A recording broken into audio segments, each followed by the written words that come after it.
जिन शब्द अरबी शब्द से आया हुआ है। अरबी शब्द जन्ना, इससे जिन शब्द की उत्पत्ति हुई है। इस शब्द का मतलब आज तक पूरी तरह से कोई नहीं बता पाया है, लेकिन अगर एक शब्द में कहा जाए तो गूढ़ शक्ति जिसके अंदर छुपी हुई है उसे जिन कहा जाता है। जिन एक अदृश्य दुनिया में मौजूद है जो हमारी दुनिया के समान ही है। वे हमारी तरह जीते और मरते भी हैं। उनको भी हमारी तरह स्वतंत्र इच्छाएं हैं। सबसे दिलचस्प बात यह है कि वे हमारे धर्म को समझते हैं या हमारी धर्म की तरह ही उनके भी कुछ उसूल होते हैं। जिन और इंसानों के बीच में एक विशेष रिश्ता है। अगर हम देखेंगे तो हम दोनों, यानी मैं कहूँगी कि ये दोनों जीव सृजित प्राणी हैं जो देवदूत वर्ग से नहीं हैं।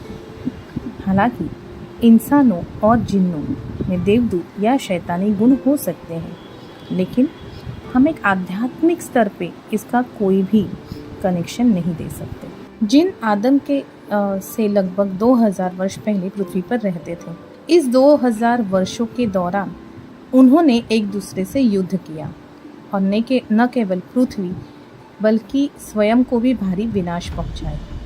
इस लड़ाई और इस जो भी ये आपस में मनमुटाव हुए, उसकी वजह से पृथ्वी के विनाश की बिल्कुल परिस्थिति आ गई थी और इसलिए भगवान ने उनसे लड़ने के लिए और उन्हें नियंत्रित करने के लिए स्वर्गदूतों की एक सेना भेजी। इसलिए उन्हें पृथ्वी से दूर दूसरे द्वीपों में भेजा गया, जिसे हम रेल्म कहते हैं।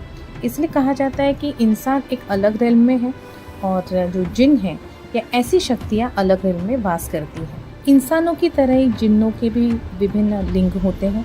हालांकि वो अपनी इच्छा के अनुसार अपने आकार में और अपने लिंग में बदलाव कर सकते हैं। पुरुष समक्ष को कहा जाता है जिन, और महिला जो शक्ति होती है उन्हें जिनिया कहा जाता है। पुरुष जिन की शादी महिला जिनिया से होती है और अगर आप हिस्ट्री देखोगे तो कई बार ऐसा भी बोला गया है कि इंसान और जिन की भी शादी हुई है और परिणाम स्वरूप उनके बच्चे भी हुए हैं।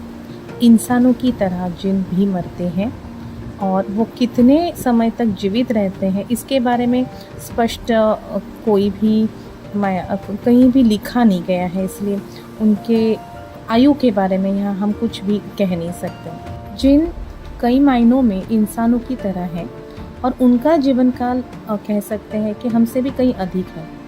हाँ, जैसे हम यहाँ कहेंगे कि इंसानों का जो जीवन काल है कुछ आनुवंशिक और पर्यावरणीय स्थितियों पे आधारित है। जैसे जैसे बुढ़ापा आता है धीरे धीरे शरीर, आत्मा जो है शरीर बदलती है। जहाँ पे जिन्नों की बात आती है तो यहाँ कहेंगे कि जिन्नों के पास हमारे जैसा शरीर नहीं होता है। उनके पास एक प्रकार की ऐसी कोई शक्ति नहीं होती है जिसको वो छोड़ के या उस आकार को छोड़ के कई नए आकार में प्रवेश कर जाए, क्योंकि ये शक्ति उनको ऑलरेडी प्रदान की गई हुई है। यहाँ पे मैं कहूँगी कि कई बार इंसान अलग तरीके के रोगों के शिकार होते हैं, बीमार पड़ते हैं, मर जाते हैं। तो कुछ हद तक इसी तरह की जो तकलीफ़ है जिन भी महसूस करते हैं और उनकी भी मौत हो जाती है, लेकिन अभी तक उनके मौत के बारे में या उनके जीवन काल के बारे में कई सारी जो चीज़ें हैं वो अभी भी गूढ़ ज्ञान में अज्ञात है, जिनको अब तक खोजा नहीं जा पाया है। इस कार्यशाला में मैं कहूँगी कि जैसे आप सही तरीके से जिनका कनेक्शन करना सीख जाओगे तो आप उनको अपने आसपास महसूस कर सकेंगे और आप उनको किस तरह से अपनी इच्छाएं और अपने काम को पूरा करने के लिए इस्तेमाल किया जा सकता है और कौन सा वो सही तरीका है जिसकी वजह से आप इनसे काम अच्छे इंटेंशन के साथ करवा सकते हैं। ये आप इस कार्यशाला में सीखेंगे। तो क्या आप सभी लोग तैयार हैं इस कार्यशाला के लिए? क्या आपने ये एक कहानी सुनी है, अलादीन का दीपक? आज शायद ये अलादीन का दीपक आपके हाथ में आ रहा है। अगर आपने ये कहानी नहीं सुनी है तो आप किसी भी बच्चे से पूछिए कि अलादीन कौन था और गलती से जब उसने दीपक रगड़ दिया था तो उनमें से कौन निकला था और वो अलादीन की कैसे मदद करता? आपको बच्चों से इसका जो जवाब है वो मिल ही जाएगा। तो मैं यहाँ आप सभी से पूछना चाहती हूँ कि क्या आप इस कक्षा में, इस कार्यशाला में शामिल होना चाहते हैं?